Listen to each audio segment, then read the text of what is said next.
வணக்கம். ஆண்களுக்கு விந்துப்பைகளில் ஏற்படக்கூடிய வலி ஏன் அது ஆபத்தான்னு கேட்டிருக்காங்க.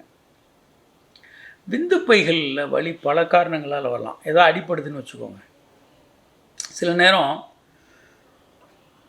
அவர்களுடைய குழந்தைகளே காலை மேலே தூக்கி போடும்போது ஆண்களுக்கு அடிப்படும். அந்த இடத்துல டக்குன்னு கால் பட்ட உடனே வலிக்கும். அது டெஸ்டிஸில் ஒரு மைல்டு பெயின் இருக்க தான் செய்யும்.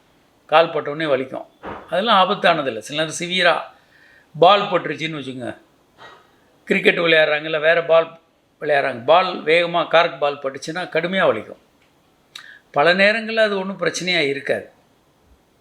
ஆனால் தொடர்ச்சியாக வலி இருக்குது, வீக்கம் இருக்குது அப்படின்னா மருத்துவரில் கண்டிப்பாக அணுகணும். வலி வீக்கம் அங்கே நீர் கோர்க்கிறது, இரத்தக்கட்டு இருக்கலாம். விந்து பைகளில் இரத்த கசிவு ஹெமட்டோசீல், ஹைட்ரோசீல், ஹைட்ரோன்னா வாட்டர், ஹெமட்டோன்னா ரத்தம், அதனால் வீங்கலாம். அல்லது விந்து பைகள் திருகப்பட்டிருக்கலாம். ரொம்ப ரேராக இளம் வயது ஆண்களுக்கு விந்து பையில் கேன்சர் கூட வரலாம், அப்பையும் வலிக்கும். ஸோ பால் பட்டு வலிக்குது, கால் பட்டு வலிக்குது அப்படின்னா பதட்டப்பட வேண்டாம். ஆனால் அந்த வலி குறையாமல் நீண்ட நாள் தொடருது அப்படின்னா கண்டிப்பாக மருத்துவரை பார்க்கணும். அவங்க செக் பண்ணணும். தேவைப்பட்டால் ஸ்கேனெல்லாம் எடுத்து சரி செய்து கொள்ள வேண்டும். வினோதமான ஒரு விஷயம் என்னென்னா, விந்துப்பையில் வர்ற கேன்சர் இளைஞர்களுக்கு தான் வரும். 35 வயதுக்குள்ளே தான் வரும். ஒரு 15லேருந்து 35க்குள்ளே வரும்.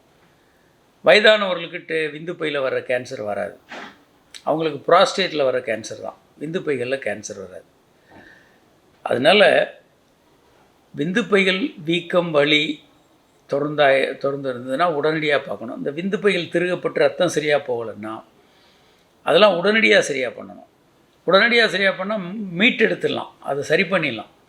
ஆனால் ரொம்ப லேட்டாக 1 நாள் 2 நாள் 3 நாள் கழித்து போனோன்னா அந்த ரத்த ஓட்டம் இல்லாமல் அந்த விந்துப்பை ஆப்ரேஷன் பண்ணி எடுக்க வேண்டிய சூழ்நிலைக்கு போயிடுவோம். அதனால் விந்துப்பை வலின்றது பொதுவாக நல்லதா கெட்டதா அப்படின்னு இல்லை. அது என்ன காரணம், பிரச்சனை என்னன்றதை பொறுத்து நம்ம டாக்டர்கள் முடிவு எடுக்கணும். இயல்பாக கைப்படுது, அடிப்படுது, வலி இருக்குது, குறைஞ்சிருதுன்னா ஒன்றும் இல்லை. மற்ற காரணங்கள்னால் சரியான ட்ரீட்மெண்ட் கொடுக்கப்பட வேண்டும். வணக்கம்.